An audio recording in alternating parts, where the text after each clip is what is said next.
நடிகை ஊர்வசி வரலாறு. ஊர்வசி பிரபல நாடக நடிகர்களான சாவர வி.பி. நாயர் மற்றும் விஜயலட்சுமிக்கு மகளாக கேரள மாநிலம் கொல்லம் மாவட்டம் சூரநாட்டில் பிறந்தார். 1967 ஜனவரி 25 பிறந்த இவருக்கு கவிதா ரஞ்சனி அப்படின்னு பெயரிட்டு இருக்கிறாங்க இவங்க பெற்றோர். ஊர்வசியின் மூத்த சகோதரிகள் கலாரஞ்சனி மற்றும் கல்பனா. இந்த 2 பேருமே திரைத்துறையை சார்ந்தவங்க. ஊர்வசிக்கு 2 சகோதரர்கள் இருக்காங்க. ஒருவர் பெயர் கமல்ராய், மற்றொருவர் இளவரசன். இளவரசன் அவர்கள் சில மலையாள திரைப்படங்களில் நடித்திருக்கிறார். இவர் 26 வயதில் தற்கொலை செய்து கொண்டார்.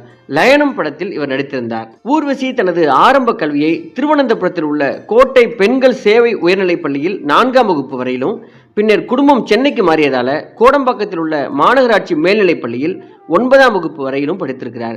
இதற்குள் திரைப்பட வாய்ப்புகள் அதிகமாக வந்ததால் படிப்பை தொடர ஊர்வசியால் முடியவில்லையாம். 1979ஆம் ஆண்டு வெளியான கதிர் மண்டபம் என்ற மலையாள திரைப்படத்தில் 10 வயதில் ஜெயபாரதியின்